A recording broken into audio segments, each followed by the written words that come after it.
In 1965, 1 in every 3 cars sold in Britain was built by the company that called Longbridge home. 25,000 workers, 468 acres. Today, there's a Sainsbury's where the assembly line used to be. A Premier Inn where the foundry poured iron for engine blocks. Not a single car is made here. Stand in the car park on a quiet morning and there's nothing, no sound, no rhythm, no vibration through the ground, to tell you that this was once the largest car factory in Britain, that the Mini was born on this floor, that the works hooter marked the hours for an entire community. How does something that dominant disappear so completely? How does a name that defined British motoring for a century become a supermarket and a silence? It didn't happen overnight. It took 100 years of building and 40 years of breaking, mergers, nationalisations, foreign owners, and finally 4 men who bought an empire for £10 and walked away with 42 million. There's a Sainsbury's where the assembly line used to be. A Premier Inn where the foundry once poured molten iron into moulds for engine blocks. A college campus where the press shop shook the ground hard enough to rattle your teeth. And if you stand in the right spot on a quiet morning before the traffic fills the Bristol Road, you can almost feel the absence of what used to be here. Almost hear it. The rhythm of 25,000 people building something together. The stamp of the presses. The whine of the conveyor bridge carrying car bodies overhead, crossing the road like some great steel artery connecting one half of the works to the other. That bridge is gone now. The presses are gone. The foundry, the machine shops, the paint shop with its solvent smell so stubborn it lingered a decade after the last worker walked out. All of it, gone. 468 acres of production halls, tunnels, railway sidings and assembly lines, reduced to retail parks and housing estates, and a 2-acre memorial garden they called Austin Park. Not a single car is made here. The MG badge, born British, assembled at Longbridge until 2016, is now owned by a Chinese state enterprise. Every MG sold in Britain today rolls off a line in Shanghai. At the old South Works, behind what used to be Kew Gate, approximately 46 people check those Chinese-built cars before they're sent to European dealers. The Union flag still flies alongside the flag of the People's Republic. Whether that's heritage or irony depends on where you're standing. The constituency where those cars were once built, Birmingham Northfield, is the 24th most deprived in England. Child poverty runs at 30%. Fewer people start apprenticeships than 5 years ago. The Redknall Social Club, which served tens of thousands of Longbridge workers for the best part of a century, closed its doors around 2022. Nobody replaced it with anything. This is the story of how it happened. How A works that once built 1 in every 3 cars sold in Britain, that employed a quarter of the population of a small city, that gave the world the Mini and launched BMW and Jaguar and a dozen other marques from its drawing offices, ended up as a supermarket and a car park and a silence where 25,000 voices used to be.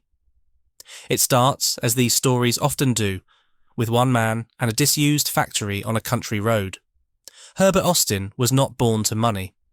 His father, Giles Stevens Austin, was a farm bailiff, not a landowner, but a man who managed other men's land for a wage. The family moved from Buckinghamshire to Wentworth Woodhouse near Rotherham when Herbert was 4, and the boy attended Rotherham Grammar School, walking a 10-mile round trip every day. He could draw before he could do much else. By 6, he was sketching mechanical objects with the precision of someone twice his age, not art for art's sake, but freehand technical drawing, the kind that sees how things fit together. At 18, in 1884, he sailed for Melbourne with a maternal uncle who managed an engineering works. Within a year of arriving in Australia, he'd applied for his first patent. He attended Hotham Art School, winning first prize in the senior division despite being enrolled as a junior. By 21, he'd submitted designs for a swing bridge over the Yarra River. The ambition was enormous. The means were modest. That combination would define everything he built. He found his way to Frederick York Wolseley and the sheep shearing machine business, a long way from motor cars. But Austin improved the designs, patented innovations in his own name, and when Wolseley returned to England in 1893, Austin came with him. They set up in Birmingham. At Wolseley's cramped Broad Street premises, and later at larger works in Aston, Austin used the slack seasons, when nobody needed sheep shorn, to build bicycles. And from 1895, in his own time, with his own hands, he built 3 experimental motor cars. They were among the first successful automobiles ever constructed in Britain. A Wolseley car won first prize in the 1900 Daily Mail 1,000-mile trial. Under Austin's management, the company became Britain's largest car manufacturer in the early 1900s. He was elected to the board in 1901 and served as chairman from 1911 to 1933. But the split came, as it always does, over a question of engineering philosophy. Austin wanted horizontal engines. Vickers, who'd acquired Wolseley's motor interests, wanted conventional vertical ones. In 1905, Austin resigned. He took several senior staff with him. He was 38 years old and he was starting again. He raised approximately £37,000 from friends and investors. Steel magnate Captain Frank Kaiser, Harvey de Cross of Dunlop Rubber, and others willing to back a man whose track record was his only collateral. His first key hire was A.J. Hancock, a gifted draftsman from Wolseley. The initial designs were drawn up in Austin's own home, a bedroom converted into a drawing office. The Austin Motor Company was registered in 1905. Now he needed somewhere to build. On Saturday, the 4th of November 1905, Herbert Austin visited a disused tinplate printing works at Longbridge, 7 miles southwest of Birmingham's centre. It had been built by White and Pike Limited, a modest industrial building on just 2.5 acres, sitting beside the Bristol Road, the River Raya, and the Great Western Railway branch line. The location was entirely rural. Longbridge had no village centre. The surrounding land was agricultural Worcestershire countryside, fields and hedgerows, not factories. Austin bought it for approximately £7,750. The works plus 8 additional acres. Ownership transferred on the 22nd of January 1906. Why Longbridge? It was cheap. It was rural, with room to grow. It had direct railway access and sat on a good road south from Birmingham. Everything Austin needed, and nothing he didn't. Within 2 weeks of the purchase, he was exhibiting designs at the motor show at Olympia, Stand 42, showing the 25-30 horsepower Endcliffe Phaeton at £650. By the end of 1906, roughly 120 cars had been produced by a workforce of 270. By 1910, the site covered 4 acres and employed 1,000. By the outbreak of war in 1914, annual production had reached 1,000 cars with some 2,500 workers. What had been a tinplate printing works on a country road was becoming something else entirely. The workers called him Pa Austin, or the Old Man. He was hands-on, an engineer first, a businessman second, and a financier never. He was autocratic, stubborn, not an easy man to work with by any account. But he was paternalistic in the old sense. He built housing for his workforce, employed 3,000 Belgian refugees during the First World War, funded hospital expansions across Birmingham. He served as Conservative MP for Birmingham Kings Norton from 1918 to 1924, but never made a single speech in the House of Commons. A man of action, not words. His only son, Vernon, was killed by a sniper in France on the 26th of January 1915. Austin channeled his grief into work. He gave £250,000 in 1936 to expand Cambridge's Cavendish Laboratory, where the structure of DNA would later be discovered in what became the Austin Wing. He was created Baron Austin of Longbridge that same year. When he died on the 23rd of May 1941, aged 74, at Lickey Grange near Bromsgrove, his peerage died with him. Vernon had been his only son. But the works lived on. The years immediately after the First World War nearly killed the company Austin had spent a decade building. He'd adopted a one-model policy, the large Austin 20E and it was a disaster. Only around 2,700 sold in 1920 and 1921 combined. The company entered receivership in 1921. A creditors' committee took control, though Austin remained chairman, clinging to the enterprise he'd built with the same stubbornness that had got him this far. The 1921 horsepower tax changed the arithmetic. At £1 per ARMEC-rated horsepower per year, it punished large-engined cars and rewarded anyone who could build something small, light, and affordable. Austin was convinced the future lay in a tiny car for ordinary people. His board disagreed. He reportedly threatened to take the idea to Wolseley, his old company, his old rival. When that failed to move them, he did what he'd always done. He did it himself. He financed the project from his own pocket, patented the innovations in his own name, and negotiated a royalty of 2 guineas on every car sold. He recruited an 18-year-old draftsman named Stanley Edge, and in the billiard room of Lickey Grange, his country home, far from the boardroom that had tried to stop him, he designed the car that would save the company and change Britain. The Austin 7 was publicly unveiled in July 1922. A 4-cylinder side-valve engine of 696 cubic centimetres, later increased to 747 cubic centimetres. Just 9 feet long. Roughly 350 kilograms. A top speed of 40 to 50 miles per hour and fuel economy of 40 to 45 miles per gallon. The initial price was £225, dropping to £165 by the mid-20s, competitive with a motorcycle and sidecar combination. They called it the Baby Austin. The marketing slogan was better, the motor for the millions. Production in the first full year reached approximately 2,500. By 1926, it passed 14,000 a year. By 1935, 27,000 annually. Total production from 1922 to 1939 reached roughly 290,000 units. The 7 killed off the entire cycle car market and converted motorcycle buyers into car owners. It was the British Model T, the car that put Britain on wheels. Its influence reached far beyond Longbridge. BMW's first car, the Dixie, from 1927 on, was a licensed Austin 7. Rosengart built them in France. American Austin assembled them in the United States. Datsun used them in Japan.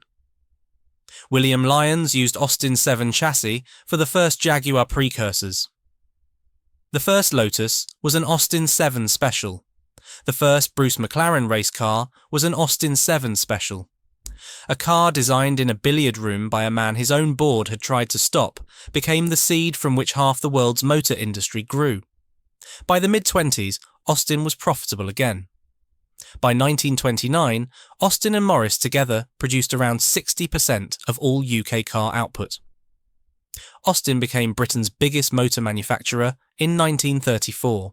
The company that had faced extinction in 1921 was saved by a car that cost less than £200 and measured 9 feet bumper to bumper. And the works grew with it.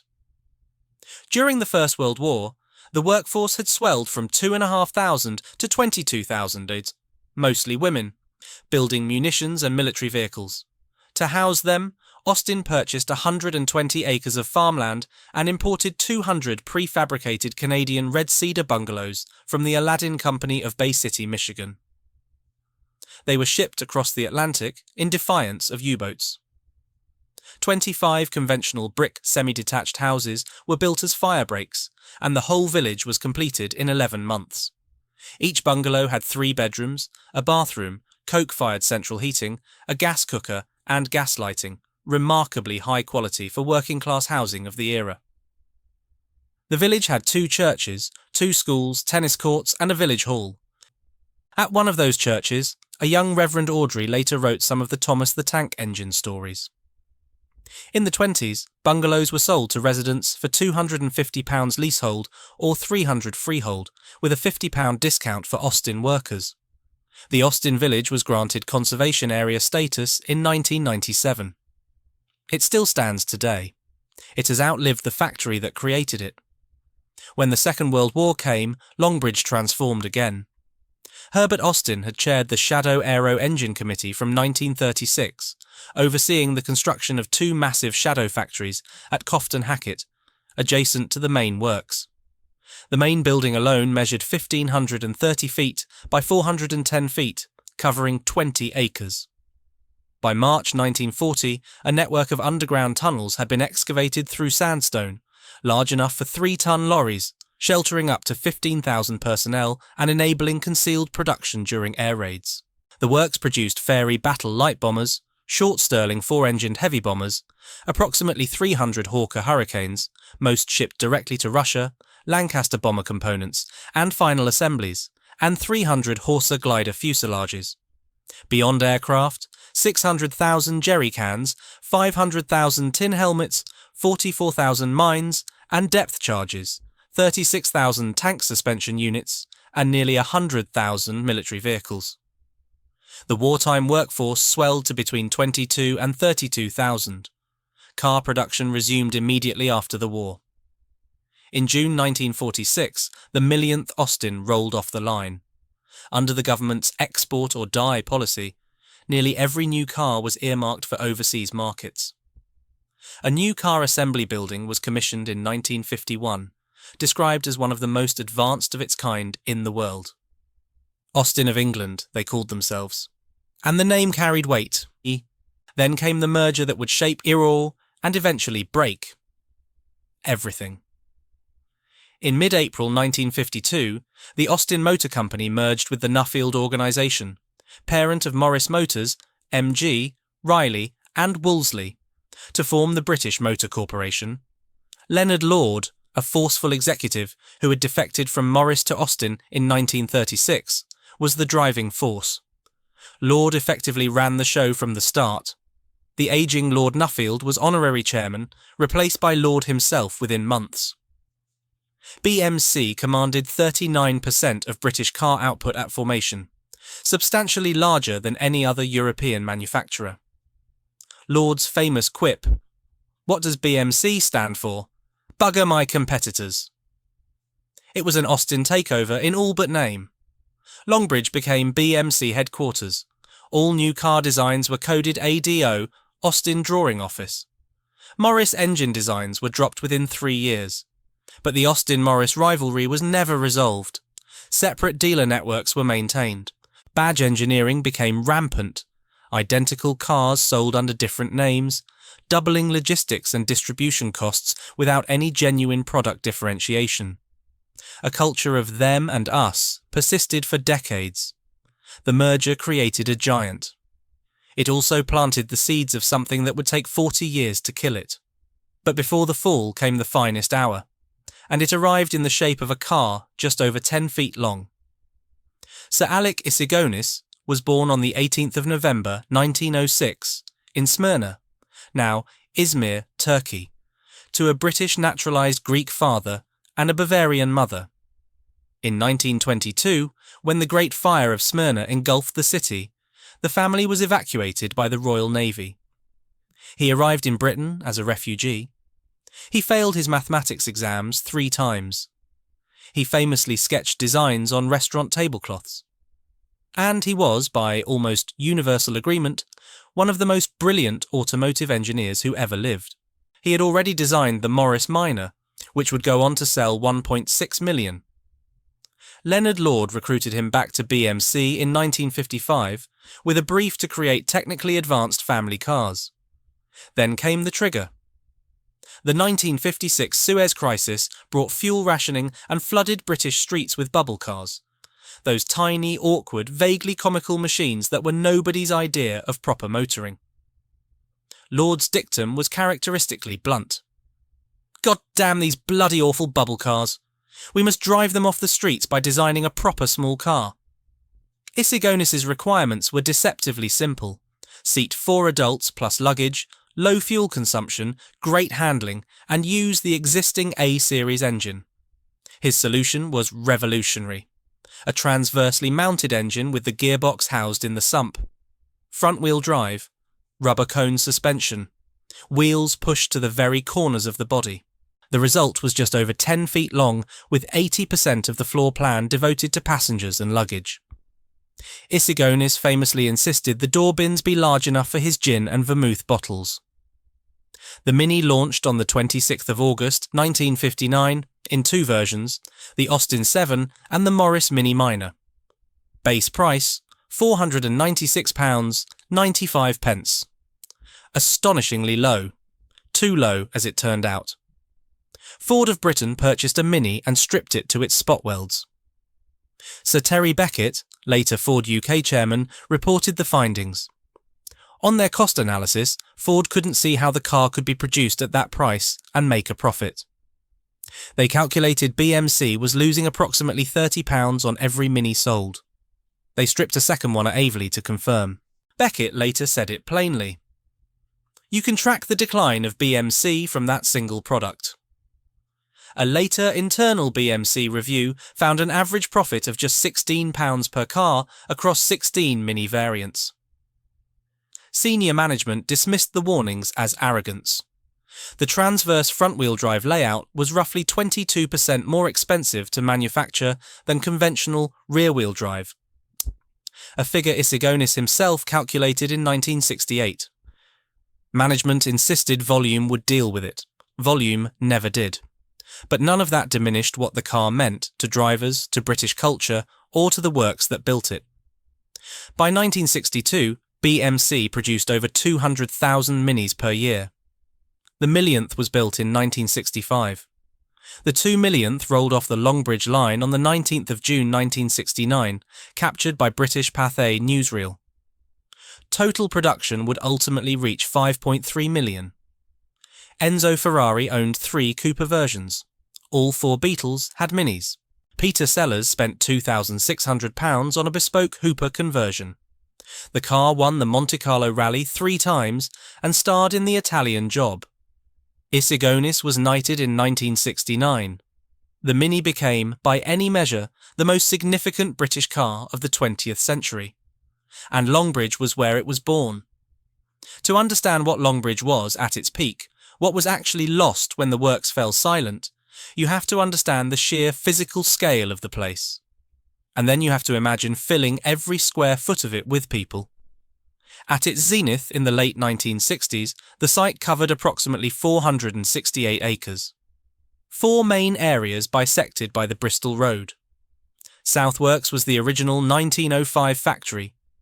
Herbert Austin's tin plate printing works, long since expanded beyond recognition into machine shops, paint shops, and the car assembly buildings, CAB1 and CAB2. A landmark brick water tower bearing the Austin Flying A symbol dominated the skyline. North Works, built from 1916, housed the foundry where A-series and B-series engine blocks were cast from molten iron. An enormous machine shop measuring 850 feet by 270, an adjoining forge, and a mess room that seated 4,000. West Works, Brishkatarning, also 1916. Wartime was a massive 660-foot by 330-foot 23-bay machine shop equipped with 1,000 machines, housing body-in-white operations, the press shop, and welding. East Works at Cofton Hackett included the Shadow Factory, the underground tunnels, and post-war engine production. The works had its own railway station, built in 1915, its own fire brigade, a medical centre with doctors and dentists, a rehabilitation department, power stations, a microwave communications system linking all sections. Gates were lettered A through W to direct deliveries. K-Gate and Q-Gate became the most famous, known to every worker, every supplier, and eventually, when the cameras came for the collapse, known to the world. And connecting it all, from 1975, the conveyor bridge, an overhead structure spanning the Bristol Road, carrying near-complete car bodies from the Westworks body shop to the Southworks assembly halls. Every motorist on the Bristol Road passed beneath it. Every Longbridge worker knew it by sight. It was the works made visible, the process made physical, bodies travelling through the air mid-assembly on their way to becoming cars. Walk onto the works floor in those peak years, and the first thing you'd feel was the ground moving. In the press shop, Massive presses towered above the workforce, punching out body panels with a force that shook the concrete beneath your feet. A 1955 painting by Robert Johnston captures it. The scale of the machinery dwarfing the men who tended it, the noise oppressive, the floor trembling with every stroke. Earlier stamp shop hammers ran in batteries.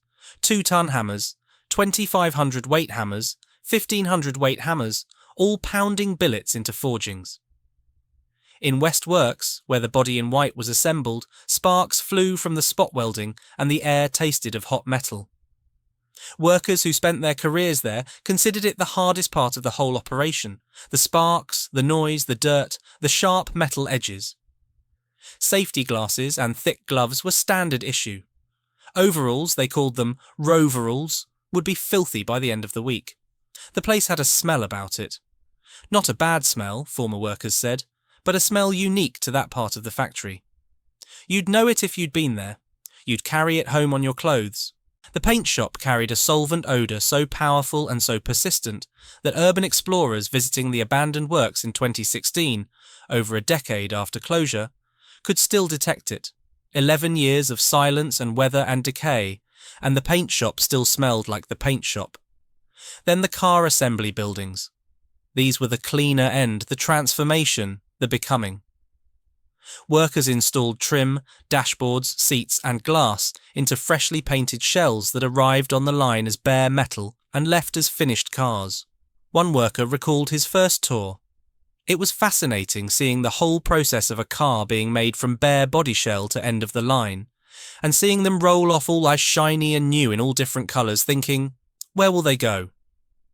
That sense of completion, of watching something take shape under your hands and then disappear into the world, was the quiet pride of the assembly line. At peak, the workforce numbered approximately 25,000. Shifts rotated, 2 weeks on nights, 2 weeks on days.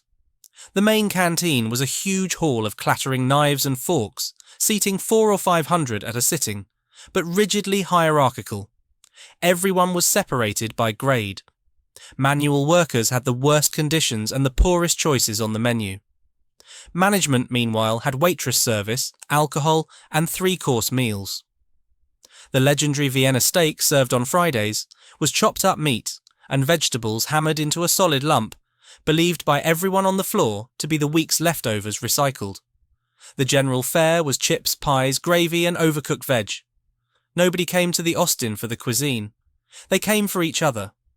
Every lunchtime, organised football matches in Cofton Park, top-class amateur players and part-time professionals, competitive enough to draw crowds. Inside the works, it was darts time, hundreds of matches going on all over the place, in every workshop and bay. Apprentice Derek Linney recalled playing football between 2 enormous piles of coal used for the Westworks boiler house. If you didn't pull your socks over the top of your overalls, your legs would be black as the ace of spades from the coal dust. Multi-generational employment was the norm, not the exception. One former worker listed the family roll call. Dad was a crankshaft foreman, Mum was secretary to the catering manager, sister in the designs office, uncle a toolmaker. Another. My dad worked at the Austin all his working life, from about 1925 to 1974. Apprentices wore distinctive green overalls and organised the annual blood donation move, a 2-week event that taught them the geography of the entire works, every building, every gate, every shortcut. The social clubs thrived, the Longbridge Social and Working Men's Club, the Rednall Social Club at Cofton Hackett, which served tens of thousands of workers for around 100 years. The factory was known by locals, and by everyone who worked there, as simply the Austin. The name stuck through every corporate rebrand, every merger, every change of ownership. BMC, BLMC, BL, Austin Rover, Rover Group, MG Rover. It didn't matter what the letterhead said. To the people who clocked in through those lettered gates, it was the Austin. It was always the Austin. At shift change, typically 4:30, the works hooter sounded and thousands poured out. Through the gates, onto the Bristol Road, flooding Longbridge Lane, on foot, by bicycle, by car. A human tide, twice daily, the rhythm of a place that existed, because this works existed. The pubs, the shops, the schools, the churches, all of it sustained by the wages of 25,000 people making cars. Former workers recall it with fierce loyalty, with love even. Great people worked there and they had genuine pride in what they did and what they produced, one said. It's a tragedy that we were all lions led by donkeys. The phrase that recurs across decades of oral histories, across generation after generation of workers who walked through those gates, is always the same: Boston at the Austin. The specific peak years were 1964 to 1968, and the numbers, laid bare, are staggering.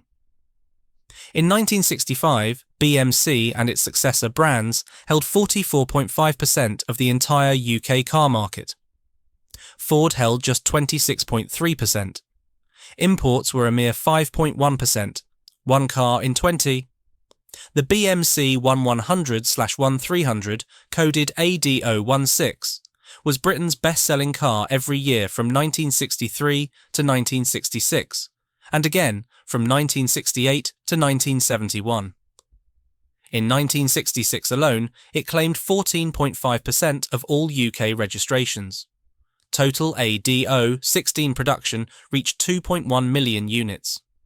Combined with the Mini, BMC didn't just lead the British market, it dominated it. At Longbridge specifically, production exceeded 200,000 cars per year. Weekly output reached 10,500 vehicles when KAB2 came fully on stream in 1963. In 1964, 250,000 Minis alone were produced across Longbridge and Cowley. In June 1969, weekly Mini production at Longbridge ran at nearly 7,000 units. In 1960, UK car production broke all records, 1.36 million cars built nationally. It was described with reason as the absolute zenith for the British car industry. And at the heart of that industry, at the centre of that empire, sat Longbridge. 468 acres, 25,000 workers, gates lettered A through W, a conveyor bridge carrying bodies across the Bristol Road, a works hooter that marked the hours for an entire community, the biggest car factory in Britain, building the most popular cars in Britain for a company that controlled nearly half the market. This was the summit, the highest point, and standing at that height, looking out across an empire that seemed unassailable, nobody inside those walls could see the cliff edge. The decisions that would change everything had already begun. The cracks were already there, in the underpriced Mini that bled money with every unit sold, in the merger that was never properly integrated, in the badge engineering that doubled costs without adding value, in the UK car market that had quietly stopped growing. Registrations in 1969 were actually lower than at the start of the decade. BMC had invested for an expansion that never came. The transverse engine layout that made the Mini revolutionary also made it roughly 22% more expensive to build than a conventional car. Management's answer was always the same: volume will deal with it. Austin Morris didn't return to profit until the rear-wheel drive Morris Marina reached full production in 1973. Meanwhile, Issigonis, brilliant, unmanageable, showed little interest in conventional models, delegating them to juniors while his proposed Mini replacement, the 9X, was cancelled in 1968 when the next great merger was announced. The Mini then remained essentially unchanged from 1959 until its discontinuation in 2000. 41 years. The same car, slowly falling behind, while the world moved on. But all of that was still below the surface, still invisible to anyone who didn't know where to look, or didn't want to look. In 1965, if you'd stood at Kew Gate and watched 3 shifts of workers streaming through, if you'd heard that works hooter and felt the ground shake beneath your feet, if you'd seen the cars rolling off the line, shiny and new in all different colours, heading out into the world with the Austin badge on the bonnet, you'd have believed this place was invincible. You'd have been wrong, but you'd have believed it. The fall, when it came, would take 40 years. It would involve mergers and nationalisations and privatisations, and foreign owners and men who bought an empire for £10 and stripped it for millions. It would involve strikes and politics and exchange rates and decisions that seemed reasonable at the time and turned out to be fatal. And at the end of it, at the very end, there would be half-finished cars suspended on a silent production line and mouldy sandwiches in the canteen and wall calendars stuck on April 2005 and the smell of sour milk from the fridges and a silence so complete you could hear pigeons landing on the roof. But that was still to come. In 1965, the works was alive, and it felt like it would live forever. On the 17th of January 1968, the merger was announced. British Motor Holdings, which was BMC plus Jaguar, would join with the Leyland Motor Corporation to form the British Leyland Motor Corporation. It was formally created on the 14th of May. Tony Benn's Industrial Reorganisation Committee encouraged it. Sir Donald Stokes of Leyland was the industry driver. The government hoped to create a British General Motors, a single national champion that could stand alongside the great continental and American manufacturers and compete on the world stage. The logic was irrefutable. The reality was catastrophic. BLMC brought together 11 car marques: Austin, Morris, MG, Riley, Wolseley, Vanden Plas, Jaguar, Daimler, Rover, Triumph, Land Rover, plus truck, bus and engineering divisions. Nearly 100 separate companies. Between 40 and 74 manufacturing plants, depending on how you counted them. Approximately 180,000 employees. 40% of the UK car market. The 6th largest car manufacturer in the world. On paper, it was formidable. In practice, it was ungovernable. Too many brands cannibalised each other. Rover competed with Jaguar at the luxury end. Triumph family cars and sports cars competed with Austin, Morris and MG in the middle. Sub-assembly production was scattered across the Midlands in dozens of separate facilities, massively increasing logistics costs. Internal politics became, in the words of one insider, so bad that one Marquez team would attempt to derail another Marquez programs. Stokes was a brilliant salesman, but lacked the operational expertise to run a conglomerate of this complexity. Nobody had that expertise. The thing was too big, too sprawling, too riven with tribal loyalties and inherited grudges to be managed as a single enterprise. The first products told the story plainly enough. The Austin Maxi, launched in 1969, arrived prematurely with an appalling gear change and quality problems that should never have left the development stage. It has been called the first line in what became the longest suicide note in industrial history. The Morris Marina, in 1971, used obsolete rear suspension parts and had its windscreen wipers deliberately fitted backwards, because the original design caused the blades to lift at speed, and rather than redesign the system, someone decided to reverse them. The Austin Allegro in 1973, the Flying Pig, featured a bizarre rectangular steering wheel that nobody had asked for and rear windows that spontaneously popped out. Lucas Electrical Components, fitted across the range, earned the company-wide nickname Prince of Darkness. These weren't bad cars because the people who built them didn't care. They were bad cars because the people who designed them were underfunded, overstretched, and working within a system that couldn't decide what it was trying to be. The workforce at Longbridge could build to a standard. They would prove that later with the Honda-derived Triumph Acclaim, which recorded BL's lowest ever warranty costs. The problem was never the hands on the tools. It was the decisions made in the offices above them. And while British Leyland was tearing itself apart from the inside, the competition was arriving from the outside. Japanese cars entered the UK market tentatively in 1965. By 1971, Datsun sold just 6,000 cars in Britain, barely a presence. But the following year, the figure surged past 30,000 and it kept climbing. By August 1973, imports achieved a record 32% market share. The Japanese offered what BL couldn't: reliability, value for money, and cars that started on winter mornings without a prayer and a push. UK import share rose relentlessly, from 5.1%. in 1965 to 19.3% in 1971 to 56.3% by 1979, the first time in history that imports exceeded half the British market. BL's own share collapsed in mirror image from 40.6% in 1968, the year of the merger, to 18.2% by 1980. In 12 years, they'd lost more than half their market. The buyers who left didn't come back. Then came the oil crisis. In October 1973, oil prices quadrupled, from $2.90 to $11.65 a barrel. The three-day week followed in January 1974, lasting until March. An already struggling British Leyland was devastated. By late 1974, the commercial banks refused to lend further. The company that was supposed to be Britain's General Motors was, in the space of 6 years, on the verge of collapse.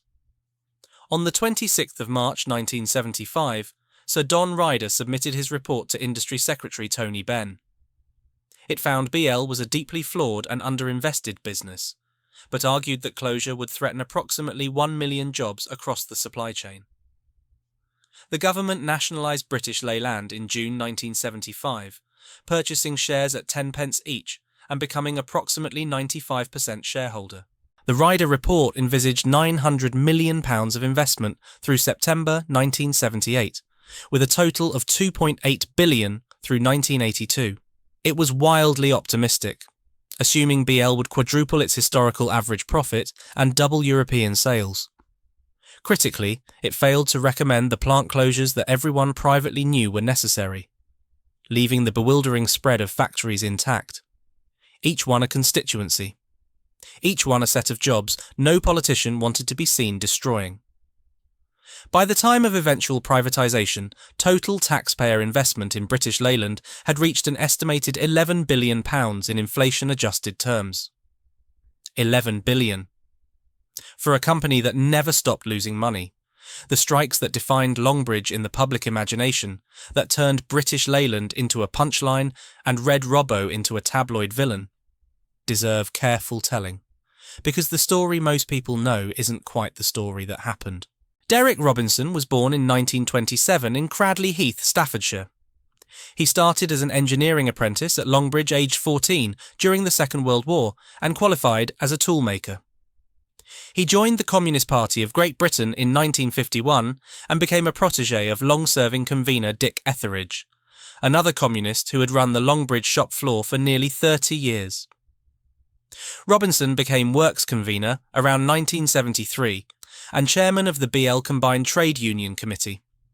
The famous statistic is 523 strikes in 30 months. It's a number that's been repeated so often it's become fact. But it requires careful handling. The figure originates from Michael Edwards himself, the man brought in as BL chairman in November 1977 to turn the company around. After sacking Robinson, Edwards went on television to present his case.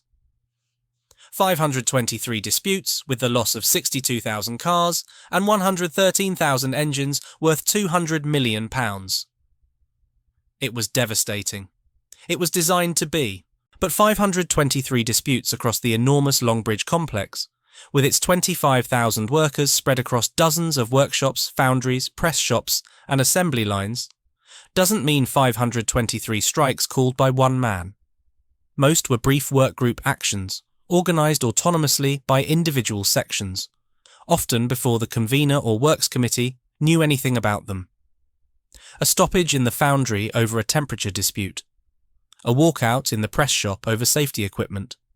A go-slow in the paint shop over overtime rates. These were the endemic, decentralised conflicts of a vast industrial site where management-worker relations had been deteriorating for decades, long before Robinson became convener, long before anyone outside Birmingham had heard his name. Labour historian Jack Saunders called the attribution to Robinson wholly implausible to anyone with a passing knowledge of industrial relations. Filmmaker Ken Loach argued Robinson spent much of his time trying to prevent unofficial strikes, not organise them. The most detailed analysis, by the motoring historians at Aeronline, concludes plainly. As convener at Longbridge, it was Derek Robinson's job to solve disputes, not create them. None of this means the strikes didn't happen. They did. The approximate scale is not seriously disputed. What is disputed, fiercely and with good reason, is whether one man caused them or whether he presided over a system that was already broken. The answer matters because the narrative that followed, Red Robbo, the militant who destroyed British Leyland, served a particular purpose. It gave the public a villain. It gave management a scapegoat, and it obscured the deeper failures of investment, design, and corporate governance that were destroying the company long before Robinson picked up a megaphone. Robinson was sacked on the 19th of November 1979. The trigger was a pamphlet titled The Edwards Plan and Your Job, which criticised the recovery plan that BL workers had already endorsed 7-1 in a company-wide ballot. Edwards moved decisively. A 2002 BBC documentary later revealed that MI5 had placed an agent among Robinson's union officials, and Edwards acknowledged reading transcripts of Communist Party meetings passed to him by the government. At a mass meeting in Cofton Park, the same park where workers played football at lunchtime, the same open ground opposite the factory gates, the workforce voted on whether to strike in Robinson's support. The result was devastating. 14,000 against strike action, 600 in favour. Robinson admitted defeat. His sacking was widely regarded as the first major scalp of the Thatcher era. Industrial action at Longbridge reduced dramatically afterwards. The Austin Metro was successfully launched in October 1980, but the damage was done. BL's reputation for militancy, earned, exaggerated and endlessly repeated, had driven buyers to Ford, to Vauxhall, to Japanese imports. And they never came back. You can build a reliable car, you can fix the production line, but you cannot untell a joke. And British Leyland had become the joke. What followed was 2 decades of ownership changes, each one stripping away something the last one hadn't thought to take. From 1979, BL partnered with Honda. The first fruit was the license-built Triumph Acclaim, and the results were revelatory. The Acclaim recorded BL's lowest ever warranty costs.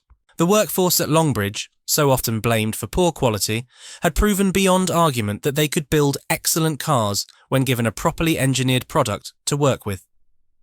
The problem had never been the workers. The problem was what they'd been asked to build. The partnership deepened through co-developed models, the Rover 200 and 400 with Honda Concerto, the Rover 600 with Honda Accord, the Rover 800 with Honda Legend. Honda eventually took a 20% stake in Rover Group. It was credited as a genuine turnaround point, but it came with a cost that wasn't immediately visible. Rover never developed the capability to design competitive cars on its own. The Honda partnership was a crutch. It kept the patient walking. It didn't heal the bones.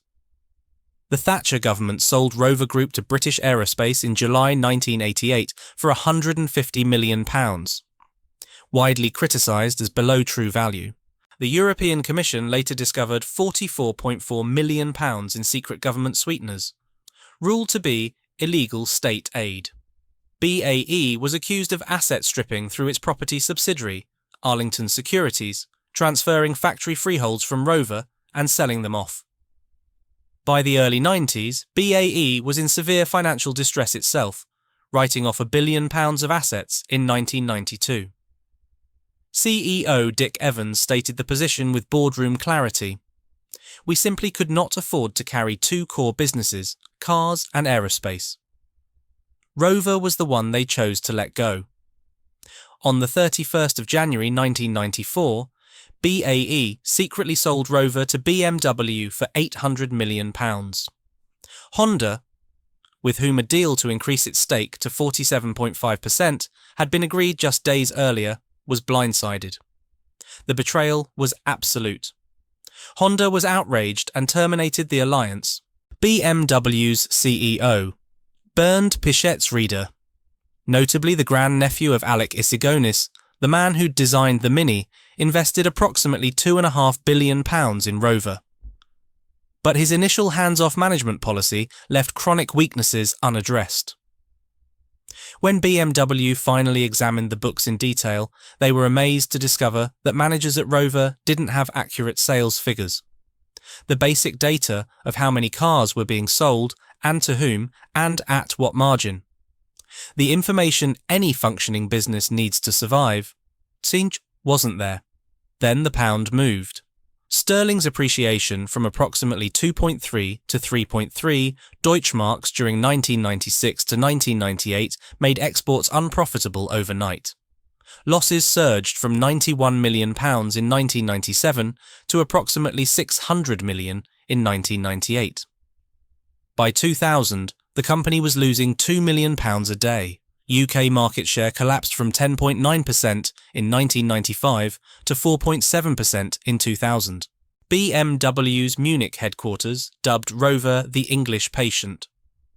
On the 5th of February 1999, in a stormy 8-hour supervisory board meeting, both Pichetsrieder and his rival Wolfgang Reitzle were ousted, a corporate day of the long knives. The total estimated cost of the Rover adventure ran to somewhere between £3 and £5 billion. BMW kept what was valuable. The Mini brand relocated to Cowley, Oxford, the Hams Hall engine plant. Eventually, the Rover brand name itself. Land Rover was sold to Ford for £1.85 billion. What remained, the Longbridge plant, the volume car business, stripped of its most valuable assets, was offered first to Alchemy Partners, who proposed slashing the workforce and ending volume production entirely. Public fury erupted. Tony Woodley of the Transport and General Workers Union organised a People's March through Birmingham on the 1st of April 2000. Longbridge needed a saviour. It got the Phoenix Four. The Phoenix Consortium. John Towers, former Rover Managing Director. Peter Beale, Finance, formerly of Price Waterhouse. John Edwards, car dealership background. And Nick Stevenson, engineering, purchased MG Rover from BMW on the 9th of May 2000. The price was £10. The £10 note was literally framed and hung on their office wall. BMW, desperate to be rid of the liability, provided what amounted to a dowry. A £427 million interest-free loan, repayable only from profits and extended to 2049. Stocks of unsold cars, and approximately £112 million in cash. The total package was roughly £500 million. John Towers was hailed as a saviour. Crowds cheered, cameras clicked, champagne flowed. Workers and unions were euphoric. The works had been saved. The cars would keep rolling. The future, against all odds, was bright. Over the next 5 years, the 5 senior executives, the Phoenix Four plus CEO Kevin Howe, collectively extracted approximately £42 million in pay and pensions. MG Rover never made a profit. Not once. Not in a single quarter of a single year. Each of the 4 received approximately £9 million. Howe received approximately £5.7 million. They awarded themselves £500,000 each in bonuses. In December 2000, 7 months after acquiring the company for £10. They established a £16 million pension fund for themselves and their families. The bonuses were reportedly agreed during a luxury beach holiday the 4 took together. The mechanism was a web of 33 separate companies. Tektronic, 2000. Limited held BMW's £427 million loan and charged MG Rover interest on it. The directors profiting by lending BMW's money to their own company. They sold the Longbridge factory freehold to St. Modwen Properties for £57.5 million, then leased it back. They sold the components business for £100 million. They incorporated the profitable customer service division into another company they controlled. £7.7 million ended up in an offshore trust in Guernsey.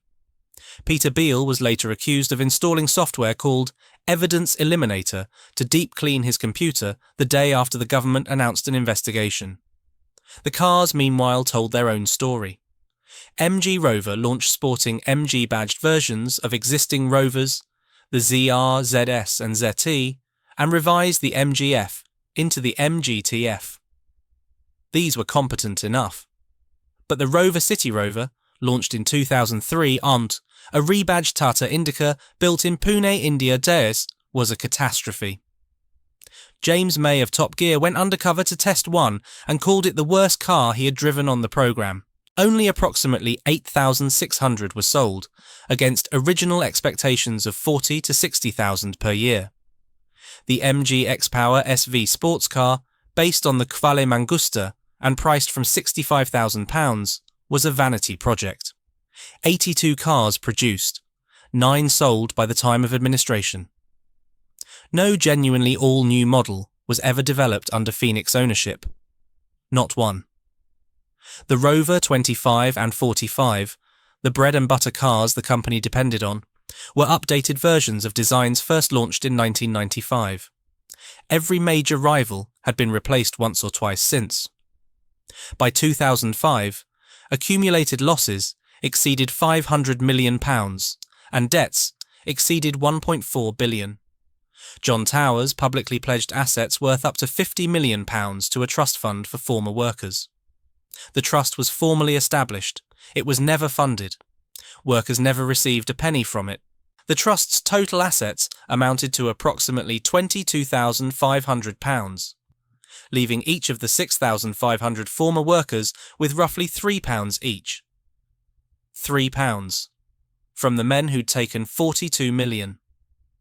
On the 7th of April 2005, a Thursday, Longbridge suspended production. Component suppliers had stopped shipping parts. That evening, Trade Secretary Patricia Hewitt held a surprise press conference announcing that MG Rover had called in the receivers. MG Rover initially denied it, calling the statement premature. It wasn't. On the 8th of April, Friday, administration was formally announced. PricewaterhouseCoopers was appointed as administrator. Approximately 6,300 workers were sent home that afternoon. The first formal redundancy notices were issued a week later, on the 15th. Total job losses, including the supply chain, were estimated at between 25 and 30,000 across the West Midlands. The workers walked out. The machines stopped. And the works, 468 acres of it, 100 years of it, fell silent. Professional archivist Gillian Bardsley of the British Motor Industry Heritage Trust was given access to the abandoned factory during the summer of 2005. What she documented is the definitive record of what happens when a works dies mid-heartbeat. The workforce had been locked out overnight, and stalled production hung on the assembly lines throughout the summer. The rolling road at the end of final assembly, where every finished car was tested before dispatch, lay empty and silent. People had walked out of offices leaving paperwork on their desks. Whiteboards were filled with notes for upcoming meetings that would never happen. Throughout the works, tools on workbenches, overalls hanging in locker rooms, wall calendars stuck on April, lottery syndicate numbers lying around unchecked. In the restrooms, mouldy sandwiches were abandoned on the tables. The smell of sour milk emanated from the fridges. Approximately 100 cars on each production track were stranded in CAB1 at various stages of assembly. Rusty, unfinished Rover 75 body shells sat on the line without wheels, windows or door handles. Door handles in yellow, blue, red and black sat in crates nearby, never to be fitted. New engines remained piled up, ready for installation into cars that would never be completed. The silence was so complete that a photographer working inside the building could hear pigeons landing on the roof. Half-drunken cups of tea still sat on tables. Workers had literally downed tools mid-shift. PwC retained a skeleton workforce, initially around 60 people, later reduced to 30 to complete the most advanced cars still on the line. They worked through the summer of 2005, finishing what could be finished, closing what had to be closed. The last Rover ever built at Longbridge was body shell number 355194, a Rover 75 Connoisseur SECDTI in metallic firefrost red. The workers who built it knew what it was. They inscribed the front impact bar with the words last one online. They signed the front and rear impact bars, recording how long they'd worked at Longbridge, sometimes 30 years or more. They wrote messages. God bless. The door build sheets were annotated, the last Yoon. And underneath, someone had written, "Don't panic." Bardsley wrote that it was clear to see their pride in being part of the building of the last Rover and their determination to do the best job possible in difficult circumstances. The car was purchased by the British Motor Museum. It sits today on permanent display at Gaydon, Warwickshire. Body shell 355194, Firefrost Red. The last car ever built at Longbridge. Signed by the people who made it, in a place where no one would see. The government allocated £150 million in support, £50 million for training, over £40 million for redundancy payments. Workers received an average of roughly £3,400 to £5,500 in redundancy. After decades on the line, after building millions of cars, the final reckoning for most was less than 2 months' wages. By April 2008, the University of Birmingham's Life After Longbridge study found that approximately 90% had found some form of employment. On paper, that looked like recovery. But 46% said their current job was worse than at MG Rover. Only 28% said it was better. Over half were doing completely different work, using completely different skills. Average annual pay had fallen by £5,640 in real terms. A toolmaker was stacking shelves. A paint shop specialist was driving a delivery van. The skills they'd spent decades building, the knowledge of how to make things, had no market anymore. Then the 2008 recession hit, just as workers were stabilising. A devastating second blow to people who'd barely recovered from the first. The MG Rover pension scheme had a deficit estimated at £400 million. MG Rover became the first major test for the new Pension Protection Fund, which had come into effect just 2 days before the company entered administration. Working-age members received 90% of their pension, capped at approximately £25,000 per year. It was something. It wasn't what they'd been promised. The DTI commissioned an investigation under Section 432 of the Companies Act. It took 4 years. It cost £16.3 million. The 850-page 2-volume report, published on the 11th of September 2009, found the 5 executives had taken £42 million in pay and pensions, described as unreasonably large and out of all proportion to the incomes they had previously commanded. The evidence included the evidence eliminator software, the offshore trusts, and a tax avoidance scheme called Bind, with the kind of naming that seems designed to confirm every suspicion, Project Slag. The Serious Fraud Office declined criminal prosecution. In May 2011, the 4 directors accepted disqualification undertakings.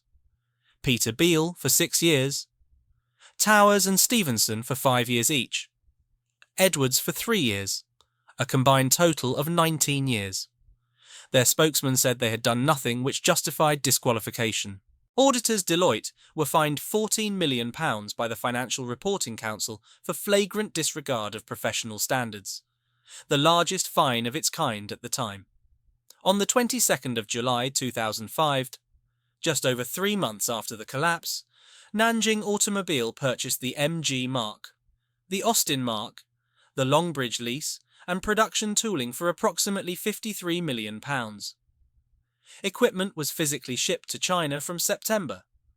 Former workers received letters offering 10 months' work dismantling the plant they'd spent their lives building for reassembly in Nanjing. Some accepted. What else was there? In December 2007, SAIC Motor acquired Nanjing Automobile as a subsidiary, giving SAIC control of both the MG brand and the Rover engine intellectual property it had separately purchased. The circle closed. Everything Herbert Austin had built, everything his workers had made, everything the name had meant, now belonged to a Chinese state enterprise. A limited Longbridge reopening occurred in May 2007, with around 250 staff assembling MGTFs and later MG6s from semi-knockdown Chinese kits. It was a ghost of what the works had been. On the 23rd of September 2016, all vehicle production at Longbridge finally ceased. By that point, it affected just 25 assembly jobs, 25, in a works that once employed 25,000. Most of the demolition happened between 2005 and 2007. The overhead conveyor bridge, the one that carried car bodies across the Bristol Road, the one every passing motorist knew, the landmark that said, "This is Longbridge, this is where they make the cars," was among the first things torn down. 3/4 of the factory had been cleared by 2008. Saint. Modwin Properties acquired 412 acres and initiated a £1 billion regeneration programme. What stands there now? Bourneville College, now South and City College Birmingham, a £66 million 6-storey campus for 15,000 students, opened in September 2011. A Longbridge town centre with an 85,000 square foot Sainsbury's, a Premier Inn with Beefeater Grill, Marks & Spencer, Costa, Boots and 24-odd shops. Over 1,500 new homes with a target of 2,000 more. A technology park with offices and start-up spaces. A 2-acre Austin Park as centrepiece. The River Raya, hidden under culverts beneath Westworks for almost a century, buried alive under the factory floor, has been brought back into open air alongside a newly planted orchard. It's pleasant enough. Clean lines, new brick. The kind of mixed-use development that could be anywhere in England. And that, perhaps, is the point. There is nothing here that tells you 25,000 people once built cars on this ground. Nothing that says this was the birthplace of the Mini, or that Herbert Austin walked these acres in 1905 and saw a future. The River Raya flows again, which is something. But the river doesn't remember what was built on top of it. There are people who do. A permanent stainless steel heritage map, created by former worker John Baker, is mounted on the multi-storey car park. Artist Stephen Burke created 6 Rover red plaques placed at key former factory locations, with QR codes linking to digital archives of photographs, memories and stories, forming what's been called a unique digital museum. A public art installation carries the words, "It wasn't about cars, it was about people." Herbert Austin's original office has been reconstructed at the British Motor Museum at Gaydon, alongside body shell 355194 Imam, the last Rover in Firefrost Red, signed by the workers who built it. Birmingham Northfield is the 24th most deprived parliamentary constituency in England. Median pay remains persistently below West Midlands and national averages. Child poverty stands at 30.6%. Up from 18.6% a decade earlier. More residents have no qualifications than regional or national averages. Fewer start apprenticeships than in 2018 to 19. The community that was built around those works, the pubs, the clubs, the shops, the schools, the streets that existed because 25,000 people needed somewhere to live while they made cars. That community still exists. But it exists around an absence. The centre was removed, and what grew back is not the same shape. The Pride of Longbridge rally has been held annually since 2005 in Cofton Park, opposite the former factory. The 20th anniversary, on the 26th of April 2025, was described as the biggest and best ever, over 1,700 vehicles gathered. One enthusiast travelled from Australia. Organiser Gemma Cartwright MBE, whose husband lost his job in the collapse, said, "I can't believe it has now been 20 years. It was absolutely devastating for Longbridge." Former MP Richard Burden, who represented the area for 27 years, wrote simply, "This was not simply a car plant, it was part of the identity of that part of Birmingham." He was right. And that's the thing about identity. You don't notice it while it's there. It's just the way things are. The works hooter, the shift change, the tide of workers through the lettered gates, the knowledge that this place makes something, That these hands build something, that the cars rolling off the line and out into the world carry a piece of this community with them. You don't think about it, you just live inside it. It's only when it's gone that you understand what it was. 100 years, that's what Longbridge was, 100 years of making things. From Herbert Austin's first cars in 1906, 120 of them, built by 270 workers on 2.5 acres of a former tinplate works, to the last Rover 75 in 2005. Body shell 355194. Firefrost red, signed by workers who knew they were signing the end. In between, the Austin 7 that put Britain on wheels, designed in a billiard room by a man his own board tried to stop. The shadow factories that built Lancasters and Hurricanes and helped win a war. The Mini 10 feet of revolution, the most iconic British car ever made, driven by Beatles and bought by Ferrari and underpriced by £30 a unit from the very first day. The BMC 1100, the best-selling car in Britain for the better part of a decade. The workforce Chaim, 25,000 strong at peak. 3 generations deep in some families, men and women who walked through gates lettered A to W and built something that mattered every day for their entire working lives. And then the mergers, the nationalisations, the privatisations, the foreign owners who came with billions and left with nothing. The men who bought an empire for £10 and took 42 million out of it, while 6,000 workers got £3 each from a trust fund that was never funded. The half-finished cars hanging on the line, the mouldy sandwiches, the calendars stuck on April. Could it have been different? Could someone, anyone, have made the decisions that saved the works instead of the ones that killed it? Perhaps. Perhaps not. Perhaps the decisions that seemed so reasonable at the time, the merger that was too big to manage, the car that was too cheap to profit from, the partnership that was too comfortable to outgrow, the owners who promised too much and delivered too little. Perhaps each one, in its moment, felt like the only option available.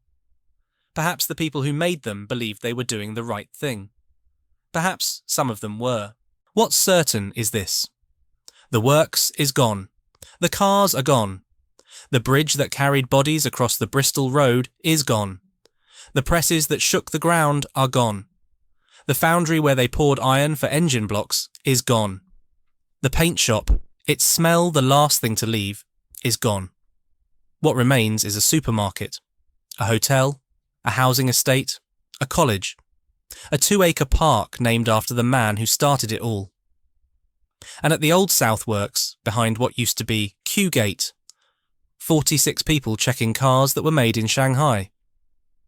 What remains is 1,700 cars gathering once a year in Cofton Park, and the people who drive them, and the people who remember. What remains is a stainless steel map on a car park wall, and 6 red plaques with QR codes, and a public art installation that says the truest thing anyone has said about this place. It wasn't about cars, it was about people. What remains is the River Rhea, flowing in open air for the first time in a century, through a park where the Westworks used to stand. The river was there before Austin. It was there before the works, before the presses, before the 25,000. It was buried under the factory floor for 100 years of car production. And now it's free again, running through silence where the noise used to be. And if you stand beside it on a quiet morning, before the traffic fills the Bristol Road, before the shoppers arrive at the Sainsbury's, before the students file into the college, you can almost hear it. The rhythm of the machines, the works hooter, the voices of the people who spent their lives in this place, building something they believed in, something they were proud of, something that was taken from them one piece at a time until there was nothing left. Almost. Boston at the Austin.